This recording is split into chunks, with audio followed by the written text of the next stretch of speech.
So welcome everyone to this new course.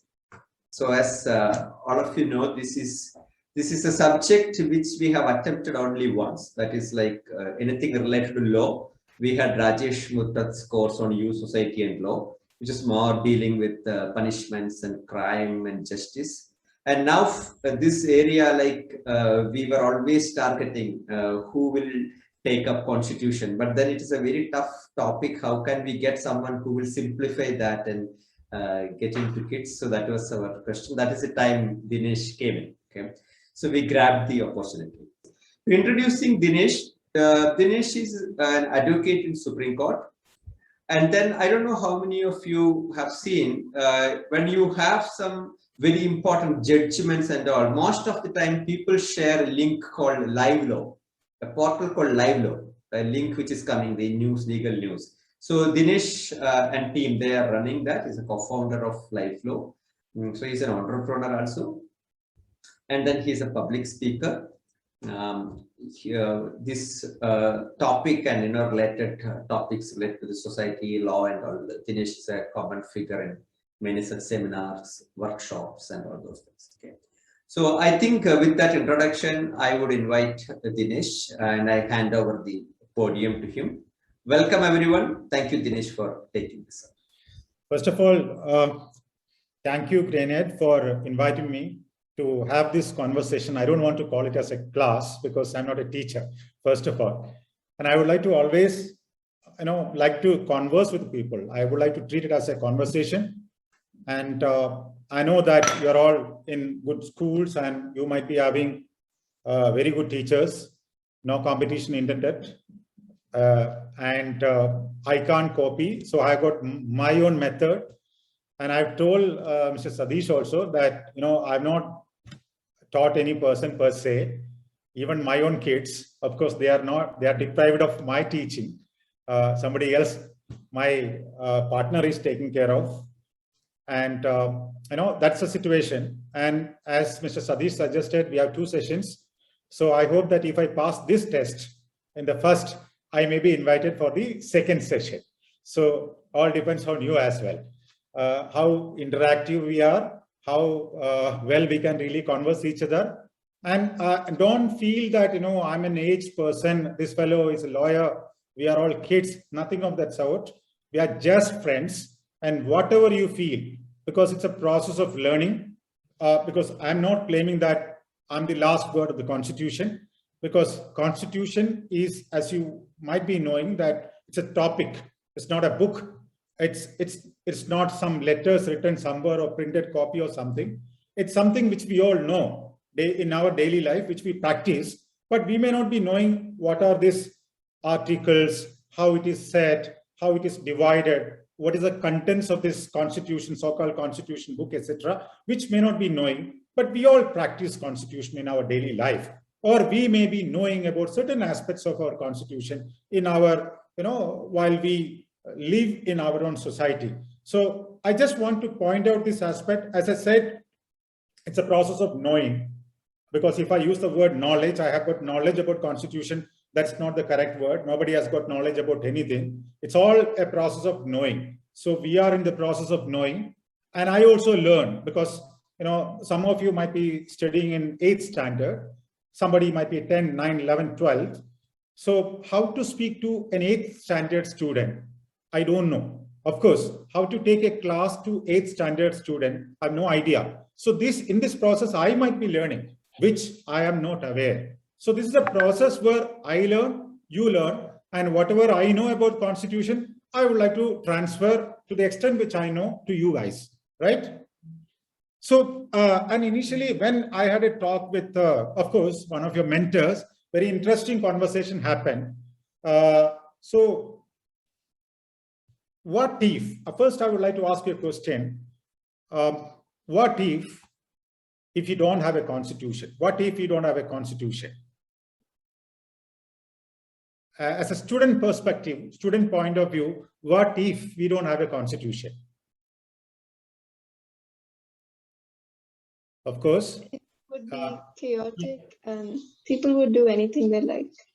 Yes. Then but I have an answer to it. I heard, of course, I know that you will be giving very good answers to this, but we don't need to study one more subject in our class. We are, that is the greatest advantage. One subject is gotten read. We don't need to read that, isn't it? One more subject is an additional burden on us. Is that so? Of course. Okay, I think I have not carried the point to you. Doesn't matter. So constitution, as you said, what you said right now? If there was no constitution, it would be chaotic and people would do anything they like. Mm-hmm. Right. And you know that there are different kinds of constitution, isn't it? Are you aware of different kinds of constitution or Yes. Okay. And have you heard about a term called constitutional democracy? I just want to, there's nothing to do with that. You need not be knowing all these sort of tough words. We have enough time to learn this tough jargon, etc. But I'm just asking to understand, do you know something called constitutional democracy?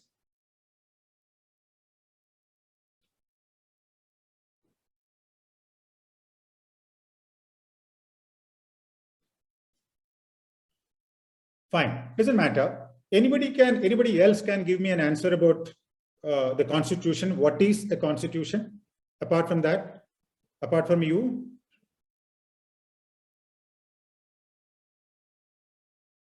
Anybody else interested to give an answer about the constitution? What is a constitution? So it's a set of laws. Yes. It is required to govern a nation.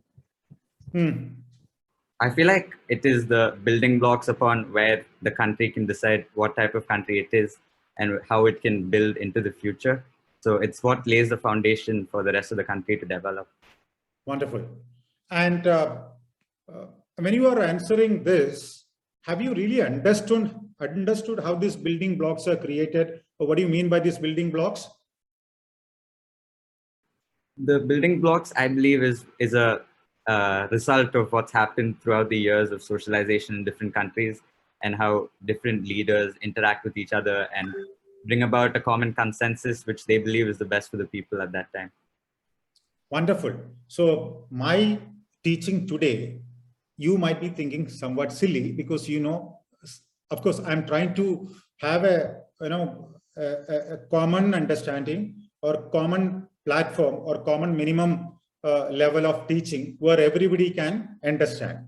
Because I know that some of you might be very interested in music. Some of you having, you might be having different capacities. See, very good in music, very good in arts, very good in mathematics, science. It is not necessary that everybody might be interested in social sciences or political theories or a subject like constitution. Say, for example, a person who is very much interested in chemistry or a person who is very much interested in some true science or biology or something may not be that much interested to learn the constitution. Am I right? Yes, sir. Parami Rishikesh, you said something? Yes, sir. Yes. So what I'm trying to do, so that is what I would like to know amongst yourselves. There are, among my friends sitting in front of you, the knowledge about the constitution would be varying as per the taste. Somebody may be, that I'm not saying that everybody is good. Everybody has got their own talents. Somebody would be great in having a great common sense, or somebody might be very witty. That's also a talent. Or maybe somebody may be very good in acting. Somebody may be doing very good in carpentry or anything else, or mechanical devices, electronics. So, but unfortunately, we have a system where we are supposed to learn everything, a part of it. That is our educational system. But what we are trying to do here, particularly in GrainEd, is to understand what we have not understood in normal classes. Okay, because normal classes, what we are learning is basically how the constitution is made, what are the fundamental principles of constitution, when was it made, when was it enacted and adopted, when was given to the people, how many people participate in the discussion, etc. These are all very valid and important points. But at the same time, our emphasis would be to understand, as we mentioned, that basic blocks. That was a really a good answer. So we are trying to understand what are these blocks in making our constitution and how well we can understand this constitution, right? So I just want to take you to a story. It may be more appealing to an 8th grade student, not the 12th grade student, but please pardon me, because in this batch, we have got different students of different understanding as per the age and classes. So I just want to take you to a problem, right? Okay, so I think there is some, unnecessary, you might be thinking that it is not necessary to be more interactive. Let me watch this guy, what this fellow is going to talk about. Please, I need your support. I need your, interaction. You need to question me, right? Or if you have not understood, or if I'm talking nonsense, you'll have to tell me that, right? Somebody has to respond. Yes, sir. Yes. Okay. Thank you. Right. So let us take one example. Suppose you are meeting a person on the road, right? That person is very thirsty. You can see that this fellow, that gentleman, was asking for some water. What will you do? Will you pass on, walk past him, or what will you do? Stop and give him some water He'll give some water. if we have. Did someone tell you to do so? No. No. Then why you did it? Act of kindness. Act of kindness. And any other word?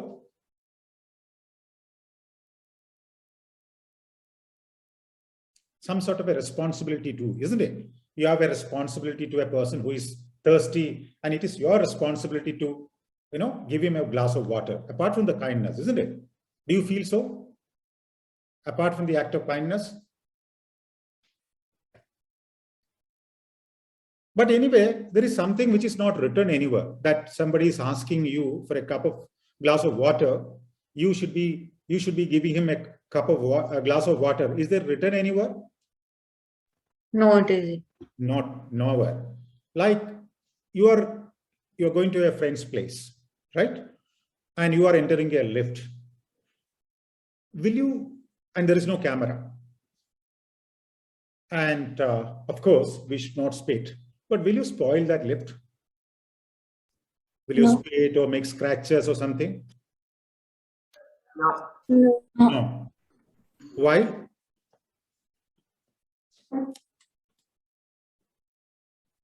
It's not your lift. It is your friend's house, or it's a friend's apartment. You have nothing to worry. You are in that lift. Still, you are not doing this. Why? Common sense. It's a public property.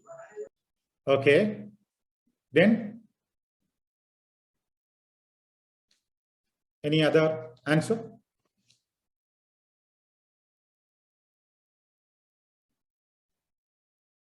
Come on. It is a responsibility to keep a place clean. Yes. So there is a question of responsibility, isn't it? Then, do you think that that is wrong or right? Is there any, something in our mind that, of course, this is the right thing to do and this is a wrong thing to do, isn't it? Apart from everything, spoiling somebody's lift is a wrong thing to do, isn't it? You have a notion of right and wrong. Am I right? Yes, sir. Yeah. Nobody is telling you. It's not written anywhere. But inside, within you, you have a system. You have learned this, that, sorry, I'm not supposed to spit, or I'm not supposed to spoil the lift of someone else, isn't it? Right. Yes, sir. Yes. So like that, if you a small boy is being beaten up by somebody. You're watching it. What will you do?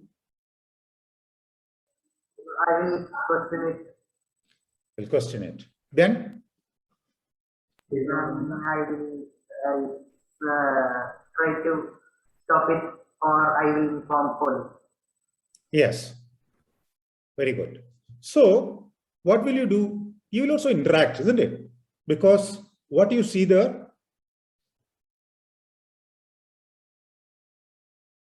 you see a man is being attacked by somebody else. A person is being attacked by someone else. And you, suppose if you are safe, you try to somehow prevent that person. Or what you do, if you are not able to prevent him physically, you may be calling some elders around, or you may be making loud noise, or you may be calling the police. You immediately react, isn't it? Because why you are reacting? A fellow person you are not asking what caste is, what religion is, what language he speaks, where is he from. Are you asking before this? Before, No. before helping this poor child who's being beaten up, are you really looking at what his religion is, what his nationality is, what his language is, which color, which dress? Are you looking at whether he's a poor, rich, etc.? Are you looking at? No. No. So there is no classification, isn't it? There is no difference. You have a feeling that you can't, when a person is being attacked, when a person is suffering, or peace is broken in the society, or it is not an expected standard behavior, expected kind of behavior, then you interact. As a person, you interact, isn't it? So you feel that that is not correct. And you also feel that it is the right thing to do. Earlier, you thought it is wrong thing to do, but because spitting inside the lift is not good, making scratches inside the lift or scratches on the lift is not good. But here, you are trying to prevent a person and you feel that it's the right thing to do. So we have a sense of rightness, what is right and what is wrong, what is legal and what is illegal, what we should do and what we should not do. And I just want to know, our constitution came when? You have any idea? When we became a republic and adopted constitution? 1950. Yes. 1950. We don't need to get into the particulars. Anybody can remember 26th January 1950, the day we celebrate as Republic Day, right? So that on that day it was given to the people. We became a constitutional democracy. I'll come to that aspect later. So before this 1950, we had these feelings, isn't it?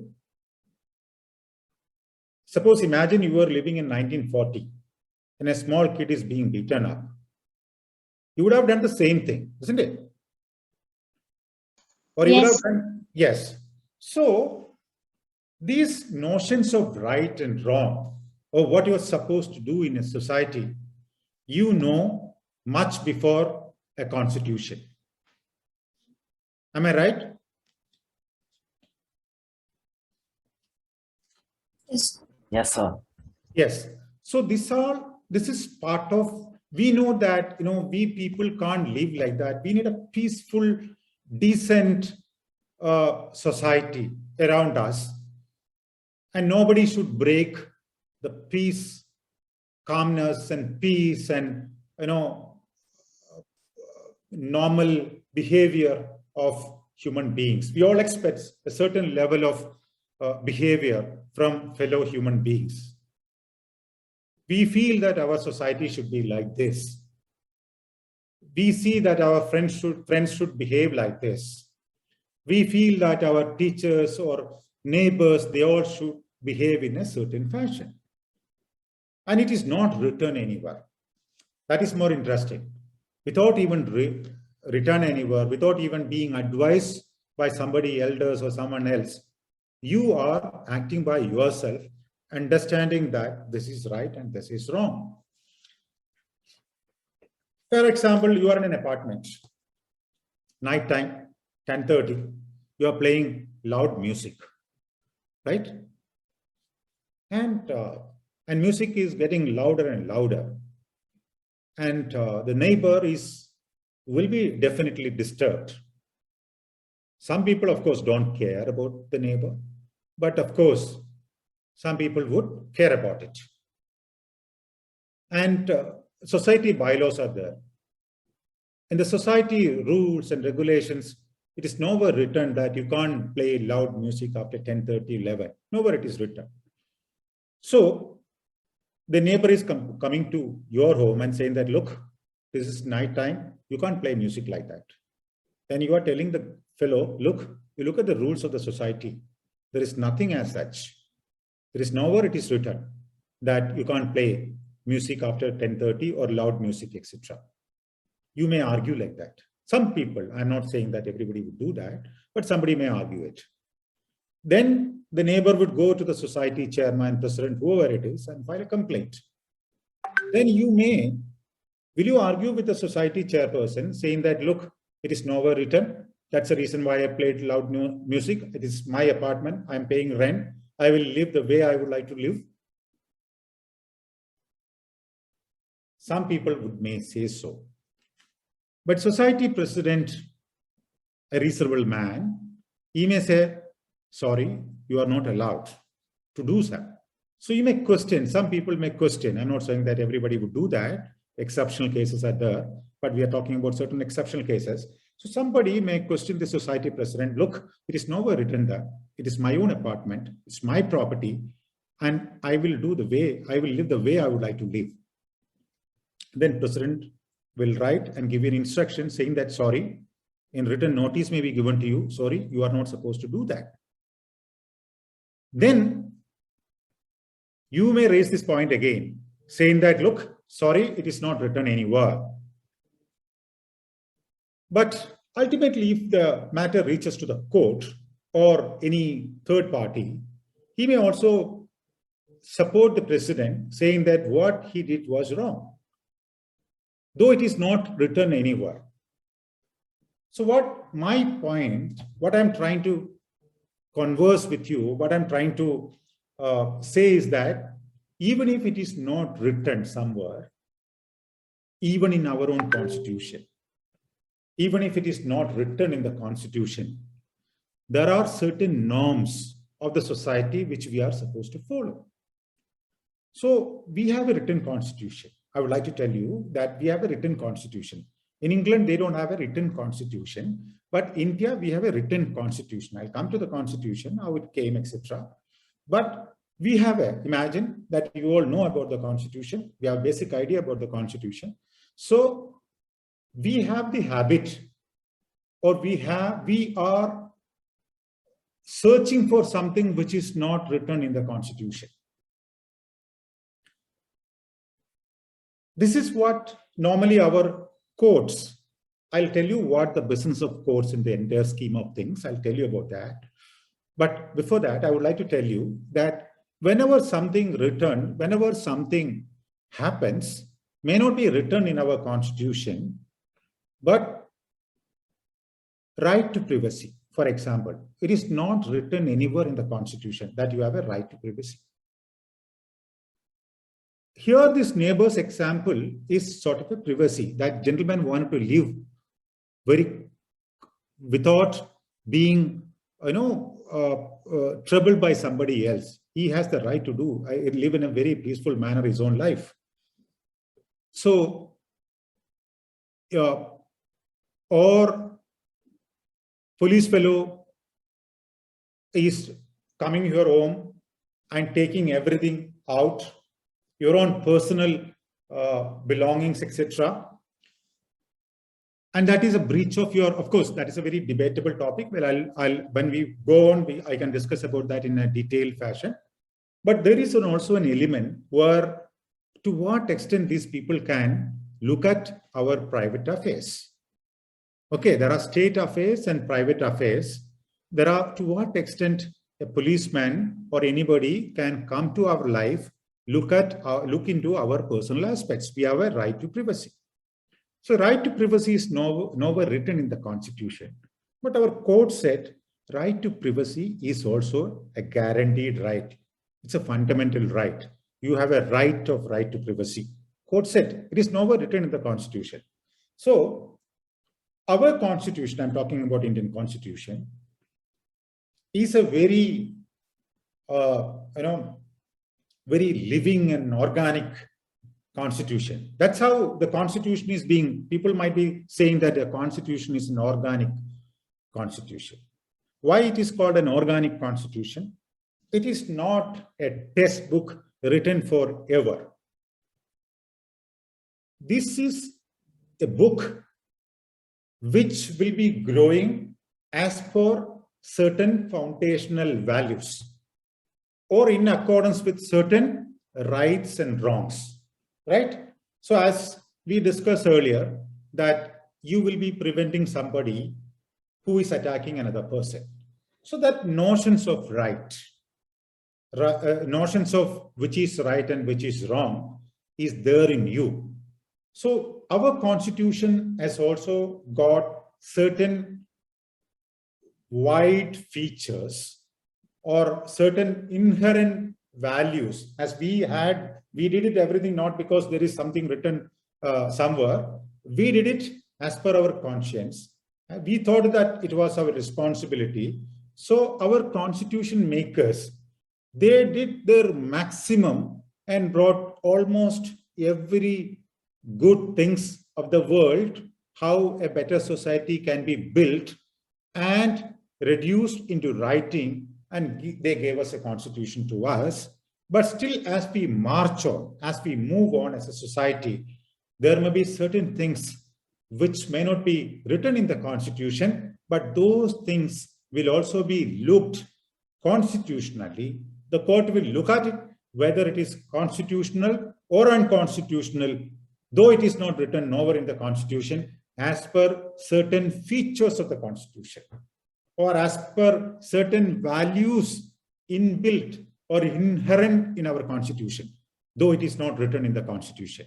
So that way of looking at the Constitution is called a constitutional morality, or a constitutional, as you said, a constitutional responsibility, or you said an act of kindness, of course, a constitutional kindness.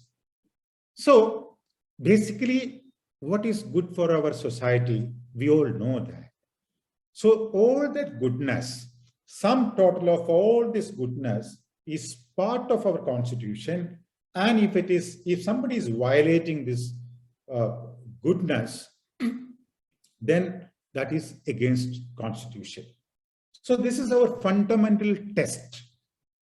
Constitution is not a law. Suppose you say that, of course, smoking in public places is prohibited. There is a law.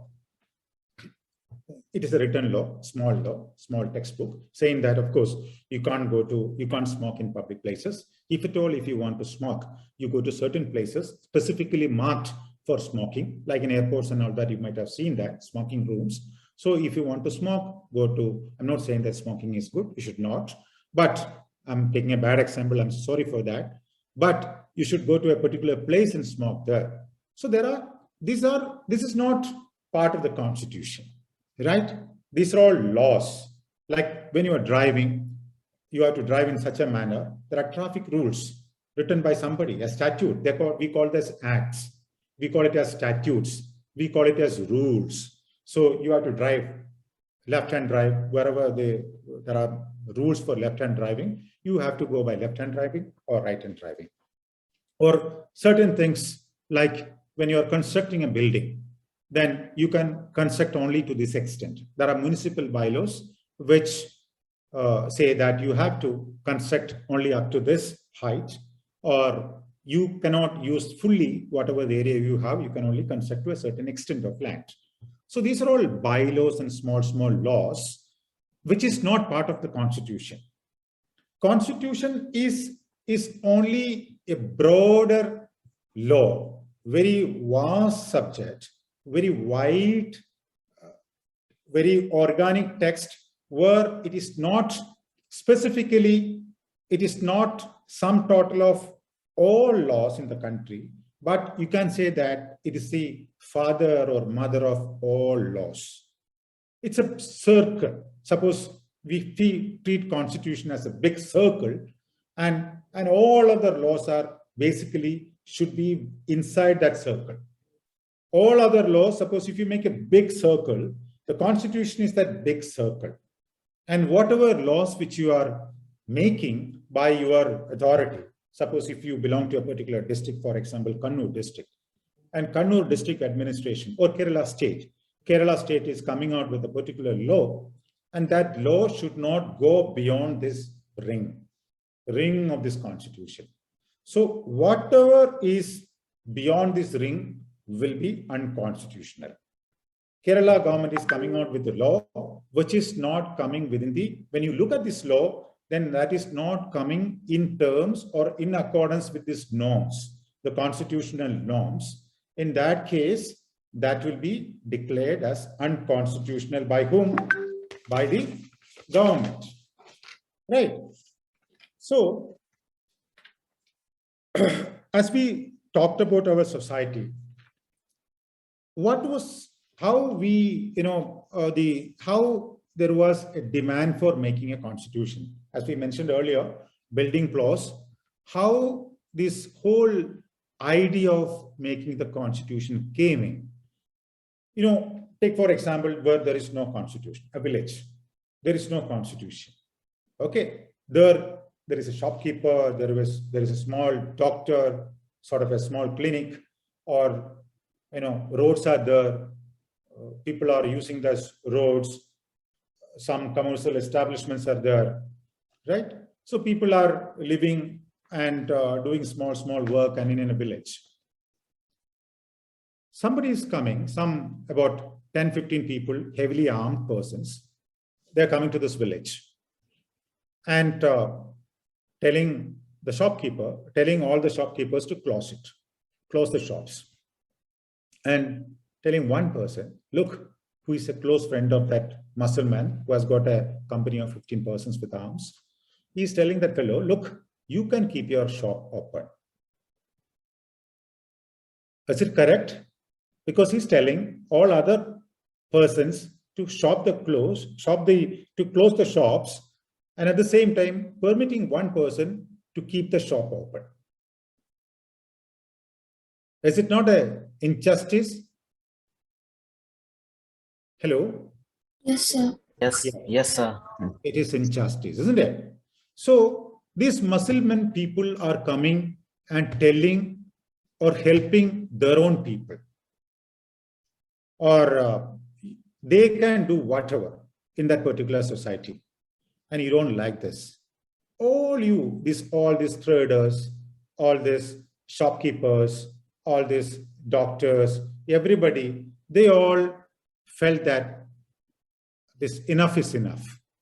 We don't need these sort of people, XYZ people, coming in a group of 10. I'm talking about a very old village, okay? I'm not talking about the present society. I'm telling you how this requirement of a constitution came into our society. So these people, a village of about 500 people, these village guys, people are coming, and 10 people coming, and another set of 25 people will coming, and they are enforcing their own laws. Another set of people coming and they are enforcing their own laws. So those people are really fed up. They said, look, this kind of enforcement by someone else, according to their own whims and fancies, or according to their own command, or according to their own wishes, is not correct. We 500 people are being randomly ruled by certain people just because they are forceful people. They have the arms, they have the muscle strength, and that is not correct. We should be ruled by ourselves. So is it really possible for 500 people to rule by themselves? No, because 500 people, they're all fully engaged in their own activities. They can't decide for everybody every time these 500 people. That was a system earlier, but in Greece and all that, it started like that. But this 500 people can't, or 500 or maybe 50,000. 500 maybe might be possible, but we are talking about 50,000 or 1 lakh people. Or say, for example, 50,000 people. Is it really possible for this 50,000 people to join at a place or come to a place and take decision in all matters governing that particular locality?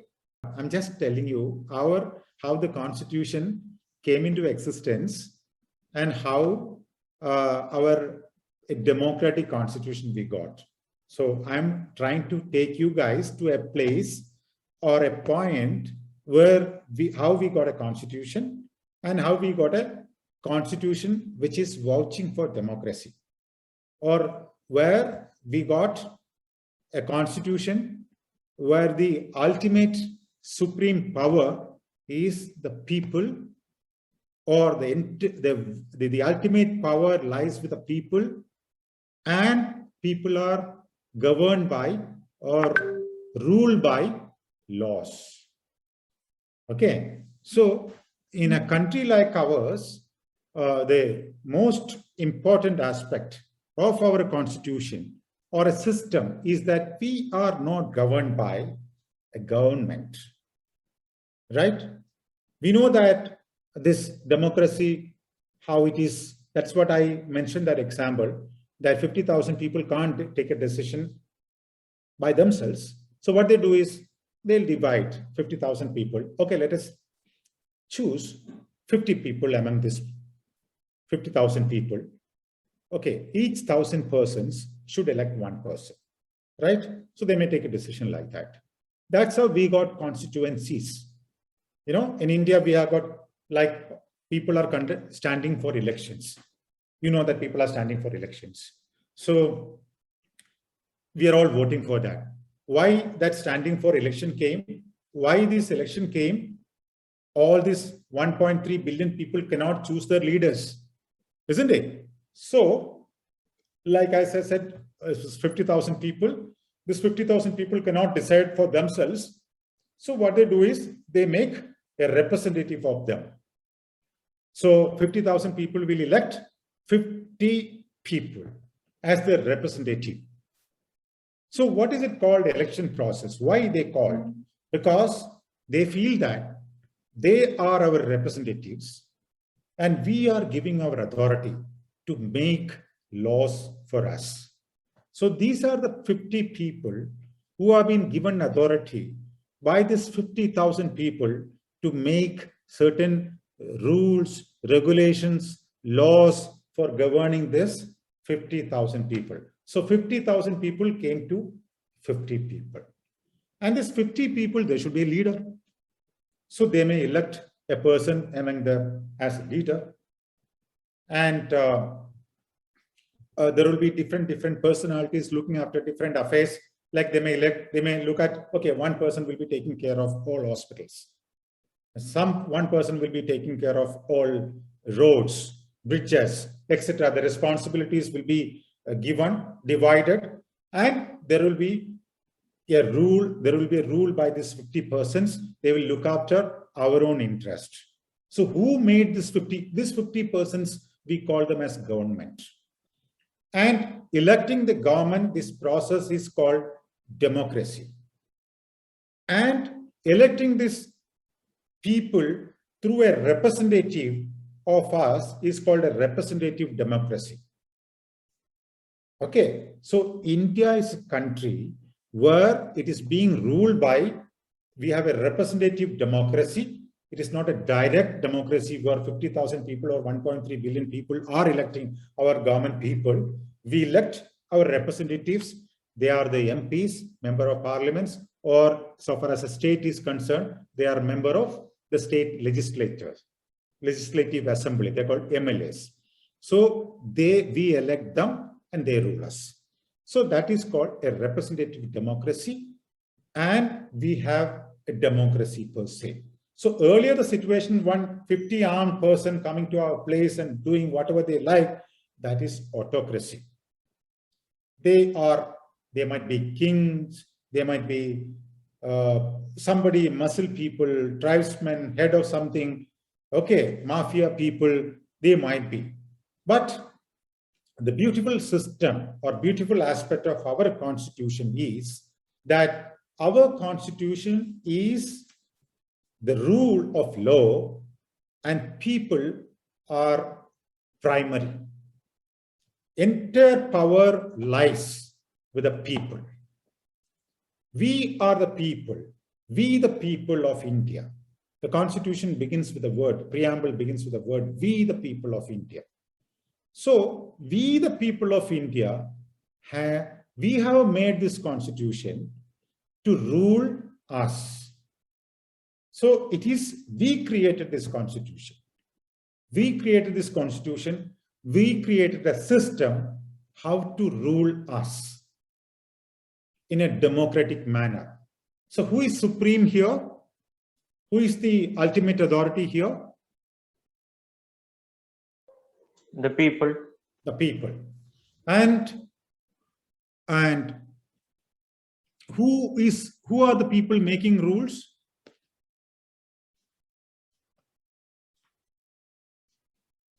Who are the people Or making elected rules? representatives. Representatives. So how this representative is chosen, how they are elected?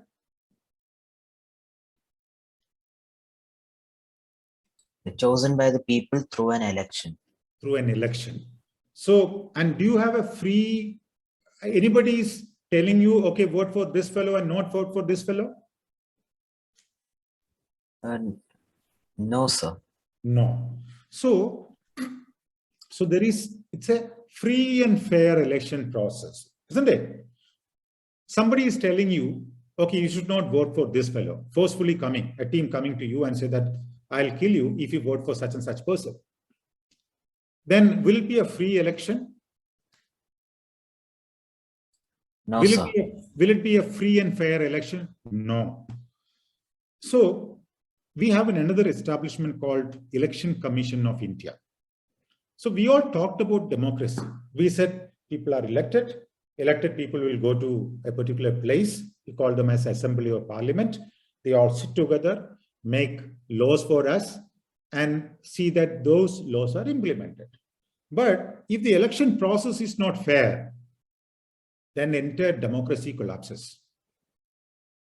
Then the people who are all going to elect us, certain vested interest people or certain people who are controlling the elections, they are putting up their own candidates and seeing that candidates are winning and they are making rules for us. So that system is not democracy. So it is quite essential for a democracy to survive to have a very free and fair elections. So that is the reason why in our constitution, what we did, Indian constitution, the authority which is supposed to conduct elections is called Election Commission of India. Article 324 talks about this. So that is a free, absolutely free body. That institution should be free. We'll come into question whether to what extent it is free, etc. There's all larger topics which we can discuss later. So it is quite very, and they have given all the powers by the constitution. When the election is declared, the government cannot interfere. No state government can interfere. Election Commission can even transfer the Director General of Police or any officer who is acting against free and fair election can be transferred out by the Election Commission because the Election Commission has got the power. So a free and fair election, it is for the Election Commission to ensure a free and fair election to have very decent, fair, proportional, meaningful democracy, right? So a transparent democracy, which is an elected representatives who are basically there to reflect, to represent people's desires, wishes, the demands, right? They're to look into their problems, address their problems, find out solutions. So these are the jobs of these people. and we ourselves are doing it. And these people, so imagine we have got 50 representatives, right? We are coming back to our example. We are going to this 50 persons. 50 persons are saying that children below 10 years of age, they are passing an order or a law. Children below 10 years should not be allowed to work, or they should not be forced to work. So they're passing a law. Good. We also say that children should not be allowed to, they should not be forced to work, not even 10. They should, children at all, even below 18, they should not be allowed to, or permitted to, or forced to work. Somebody is not obeying this. Somebody is employing children who is of 8 years and 9 years as child laborers. How is it prevented? By fines if children below 18 or 10 work. Yeah, so they will do what they do, how it is prevented. These 50 people are sitting there. 50 people passed a law that children below 10 years should not be forced to work. They should not be, there should not be a forced, say below 18 years. They should not be forced, forget about 10 years. Children below 18 years should not be forced to work somewhere in a factory. A law passed. Just because passing this law, is it enough? No, sir, we need to implement it. We need to implement it.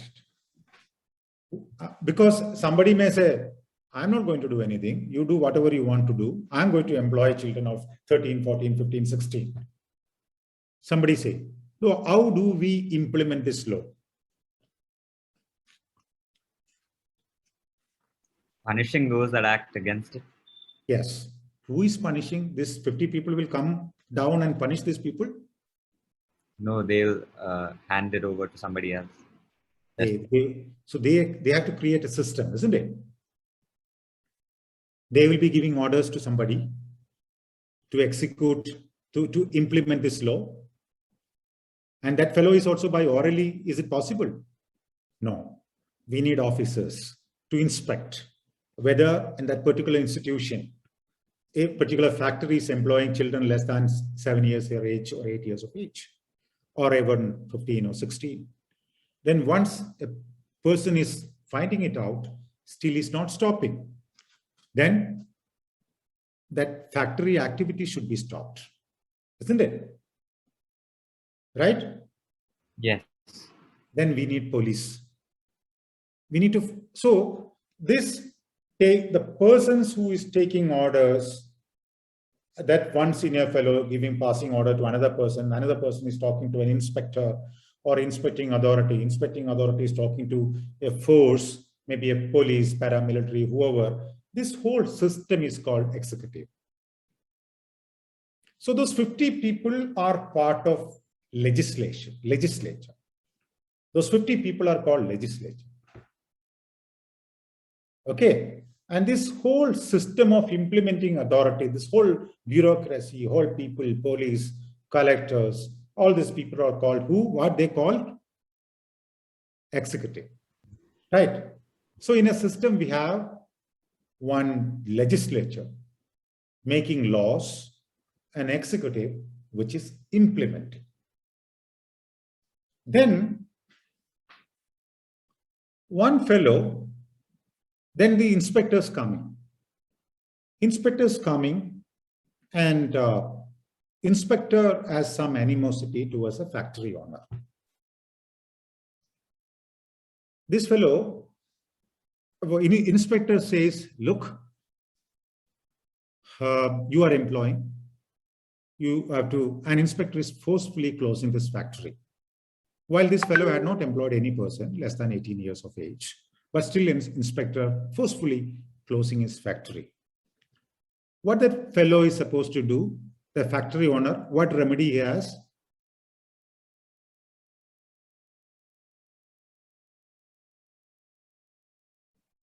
What is the remedy available to that factory owner who is forced to close down his factory?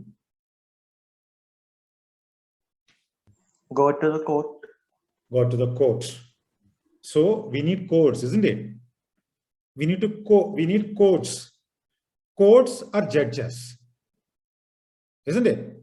Judges, they also feel, okay, they may look at the evidence, whether they may ask the employee, the inspector, what is the evidence available to you to see whether, people less than 18 years working there, the court will ask them. That is what we call evidence. Everything can be proved. Courts, people are sitting, judges are sitting somewhere else in a courtroom. They don't know anything about this issue. It can be established only by way of what? Evidence. So the person will have to prove his case before a court of law. Factory owner will say, look, these are all my records. I've got a video recording. You look at the video recording for the last 6 months, you can see not a single person, as he mentioned, working in my factory. So it's an arbitrary act or an act of that inspector. He acted contrary to his instruction, and he, by using his authority, by misusing his authority, he is obstructing the business of somebody else. And who is saving this person? The court. The court has no implementing system. But the court has authority. If the court, then the court will direct, okay, this person should be, inspector should be punished. Or inspector should be, there should be proceedings, disciplinary action should be taken against this inspector because he himself violated the law, not the factory owner. When the court says, as per our constitution, this entire executive is bound to act so. That's the beauty of the constitution, because court system is totally independent. So we made a provision for judiciary, the judges, totally independent. We have an executive system that is totally, the courts will not get into the business of executive. The court will not make laws. Who is supposed to make the law? The legislature. So the legislature, these 50 people are making laws, implementing through this executive. If there is no uniform implementation of these laws, if there is a violation of rights, then the court will interfere.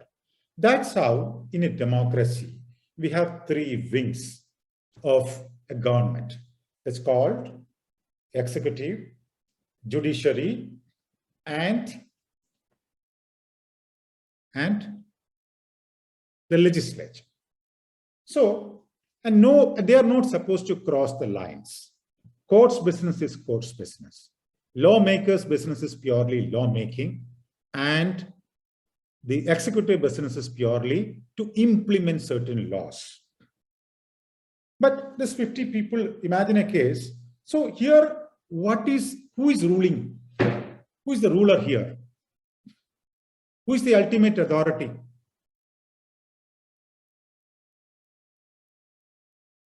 Is it 50 persons are the ultimate authority? Or the executive is the ultimate authority? The court is the ultimate authority? The people. People are that 50 persons. But they passed a law, isn't it? So who is the ultimate authority? The court. No, who is ruling us? The whole process, who is ruling us? We are... Constitution? Yes. We are, so in other words, we are ruled by law. Ultimately, we are implementing a law because the officer who abused the law, he violated the law. Who created the law? That 50 persons are representatives of people, they made the law. So it is a law made by the people. And court, how did the court say, look, this person violated? Because he acted contrary to the law. Because without any authority, by misusing his authority, he unnecessarily closed down somebody's factory. So he violated the law. So that's how we call rule of law. So rule of law, you bifurcate the sentence and say that it's a rule. It's a rule by king, rule by somebody, and this is a rule by law. Rule of law, not rule by law. Rule by law is a totally different concept, which I can tell you. There are a lot of difference between rule of law and rule by law.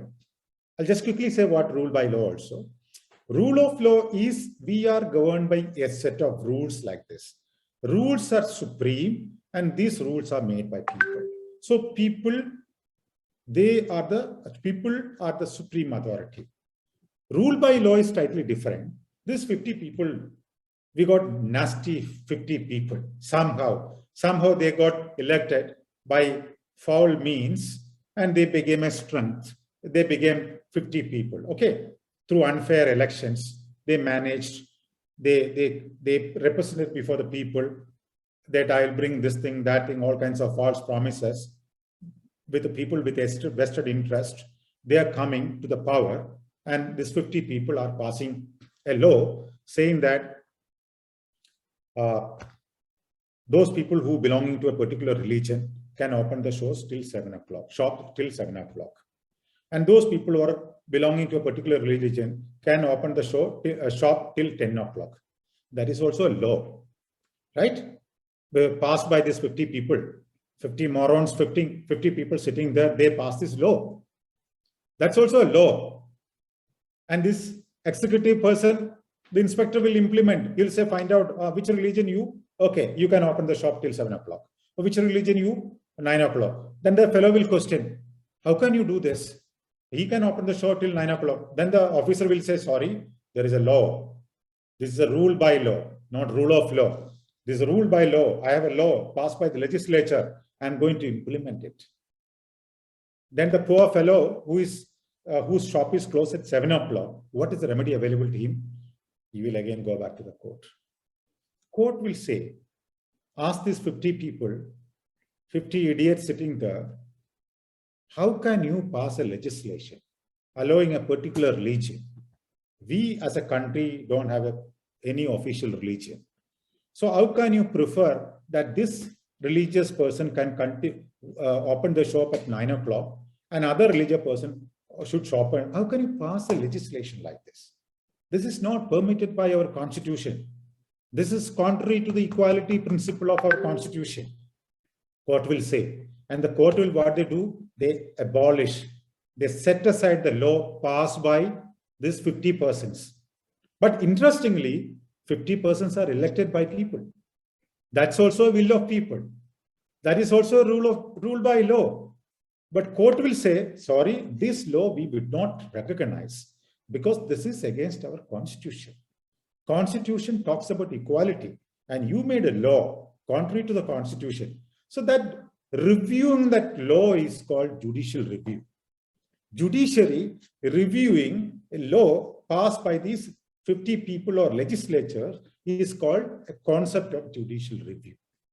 I think 1 hour is over and we should stop here. We can also have certain hints about the next topic or the subjects which we are going to cover and see that, to what extent we should raise the bar. I don't want to take it to very academic or, college point of view, school point of view, because we are learning constitution forever. It is not for getting marks or grades or something. We are, I would like to convert this class as something very basic, like as a text, which we should love. The basics we should learn forever or understand forever, not for, appearing for some class or examination or scoring something, etc. Because that can take place side by side in schools. We just want to see how the democracy progresses and duty to how we can be a very responsible citizen by being a constitutionalist. So first of all, we should be a constitutionalist and responsible citizens. The whole idea of constitution is to make us a responsible citizen. And that is applicable to a chemist, applicable to a doctor, engineer, everybody. Though all these categories of people may not be learning the subjects thoroughly, but this constitution or constitutionalism or being a constitutionalist, that is applicable to everybody in our society. If we did not participate in this process, imagine our freedom fighters, they did not participate in the freedom struggle. They had the options. they're like we have IAS, they had ICS. Those people who went abroad, lived in London, did the higher studies, they can be ICS officers under British government, but they gave up everything and fought for our freedom. And they did not stick with the career. They never knew how long this freedom fighting will survive, freedom fights will go on. They were put inside, sacrifice everything. Some of them were killed. So this is all basically duty to the society, coming out of duty to the society. And the constitution which we have today is only because of the efforts of these people. We are in a pretty good shape now. We are enjoying freedom, liberty, equality, freedom of expression, thought, all this only just because the efforts of people who really fought for it. Different manner. There may be difference of opinion how they approach the issue. So what we are today, we are thankful to a generation. And we are also equally be responsible to the next generation and our own generation.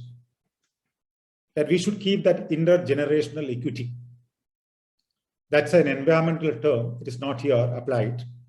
Intergenerational equity is used in environment law or environment parlance, which we can discuss subsequently. So being a responsible citizen means we have a duty to the fellow citizen and society. And that comes only when we learn the Constitution.